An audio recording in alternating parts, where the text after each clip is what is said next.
Hi everyone, welcome to my channel, The MMA Doctor. My name is Dr. Long, and today we are going to dissect a very exciting fight between Islam Makhachev and Alexander Volkanovski. This is going to be an amazing fight. These two fighters are incredibly well-rounded in all aspects of MMA. So let's break down this fight to see who has the better chance of winning. Now join an MMA fight in the UFC octagon. The fight can take place in 4 different combat zones. The first combat zone is the striking zone, where the two fighters are standing up and striking.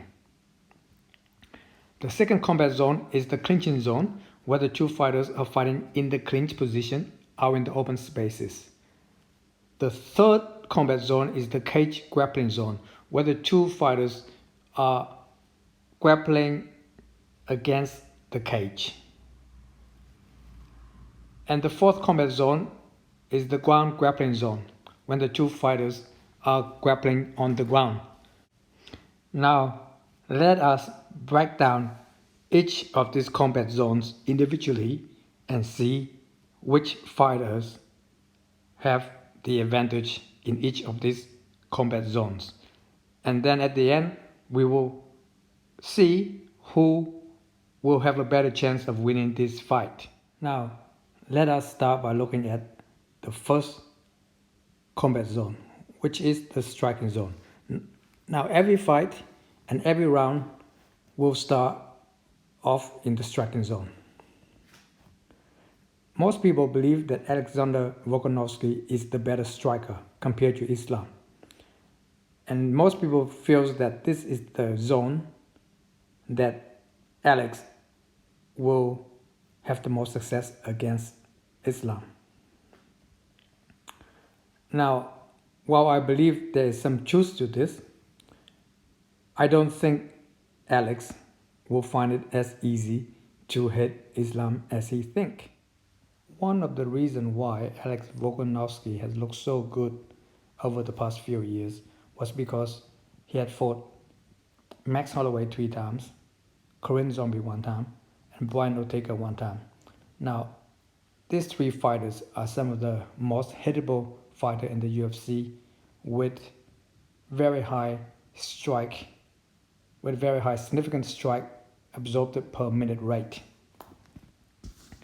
Now, if you look at the Korean Zombie, he has a significant strike absorbed per minute rate of 4.35.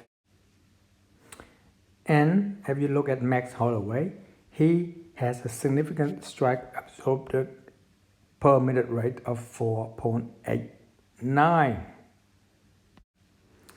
And now, if you look at Brian Ortega, he has a horrendous significant strike absorbed per minute rate of 6.66. Now, this means that Alex has been fighting some of the most hittable fighters in the UFC over his last 4 years of fighting. Now, when you look at Islam, you can actually see that his significant strike absorbed per minute rate is only 0.95, which make him one of the least hittable fighter in the UFC today. Now, the reason why Islam Makhachev is so hard to hit clean in the striking zone is because, one, he is very defensively sound. His hands are always up, and he manages distance quite well. And he's actually deceptively quite quick. But the biggest reason why he's so hard to hit cleanly in the striking zone is because his threat of the takedowns make his opponent very wary in the striking zone, and they're very wary to exchange strikes with him. Islam Makhachev is always looking to close the distance, either to clinch up or go for a takedown any chance he get, whether it is off his opponent's strike or after he set up the takedown with his own striking. He is not interested in any prolonged striking exchanges. His intention at all times when he is in the striking zone is to close the distance and take you down. In this fight, Alex Volkanovski will have to be wary of the takedowns coming from Islam Makhachev, and Alex will have to adjust some of his tactics in the striking zone. In his previous fights against Max Holloway, Brian Ortega, and Korean Zombie, Alex Volkanovski has not had to worry about the takedowns because those fighters does not pose any takedown threat to Alex. And in fact, Alex going into those fights have been the better wrestler.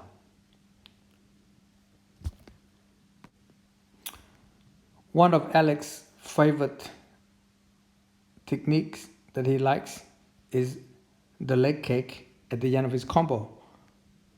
Now, he has to be careful about throwing this leg kick against Islam because Islam is very good at catching the legs and going for the takedown from there.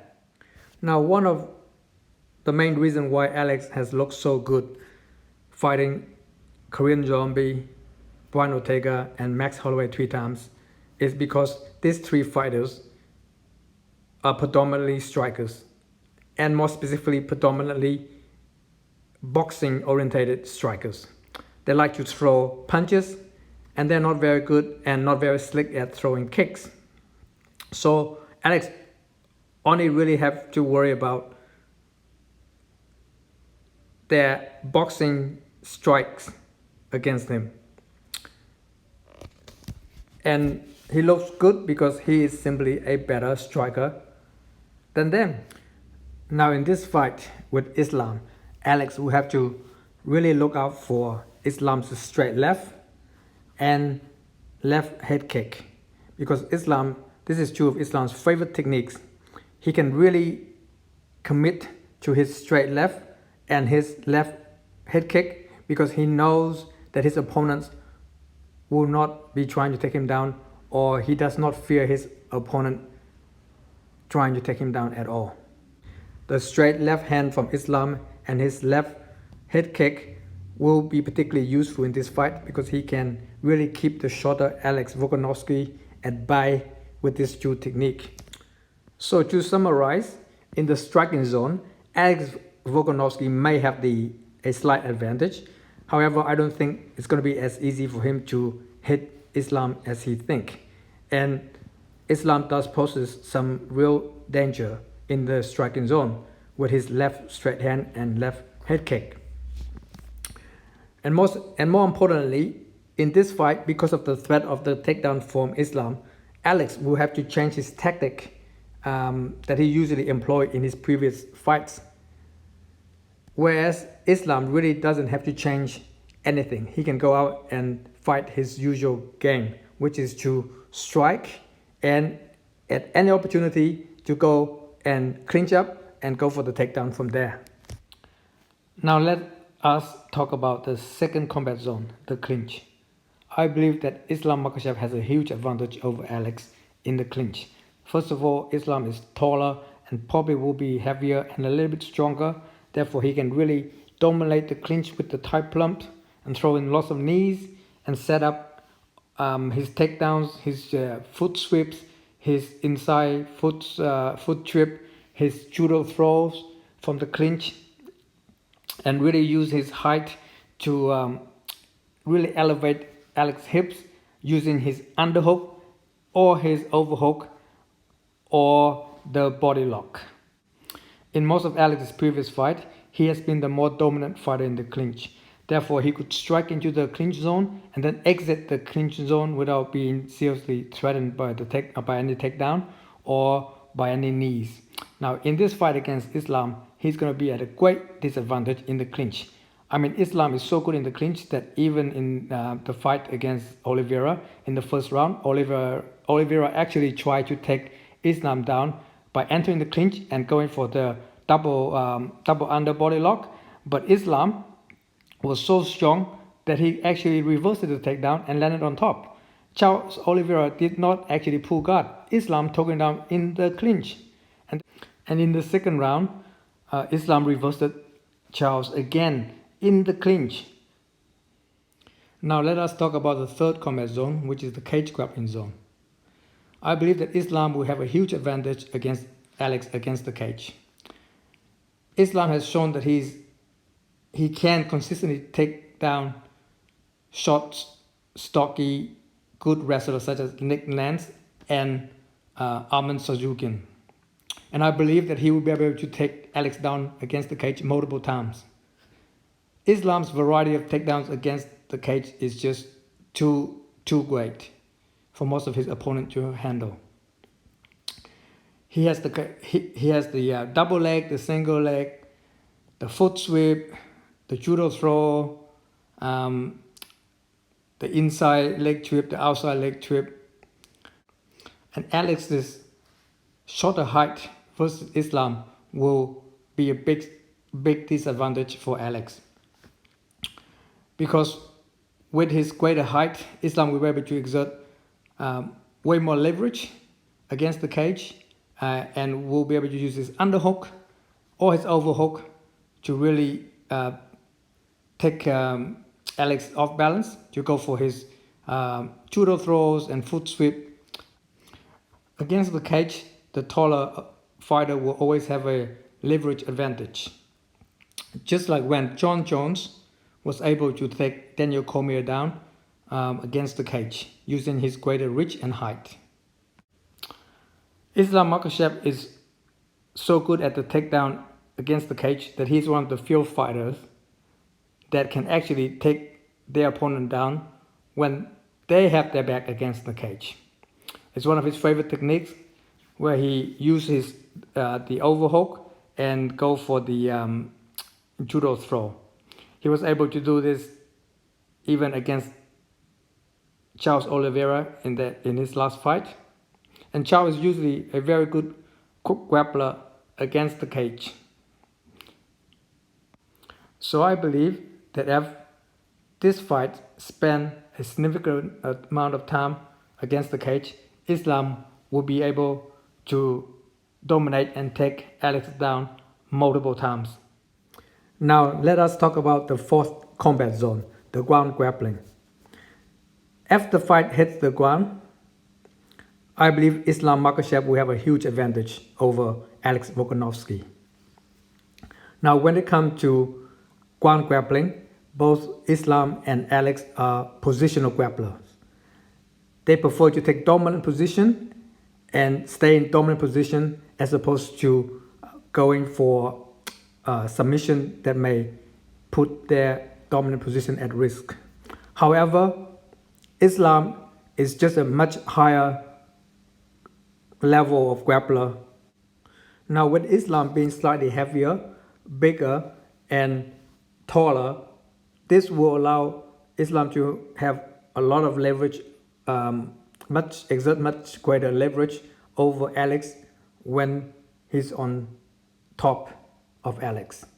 And having a greater height and length advantage will allow Islam to really go for his favorite submission from top, which is the hidden arm triangle and the Kimura. And I really believe that Islam will be able to submit Alex either with a hidden arm triangle or a Kimura.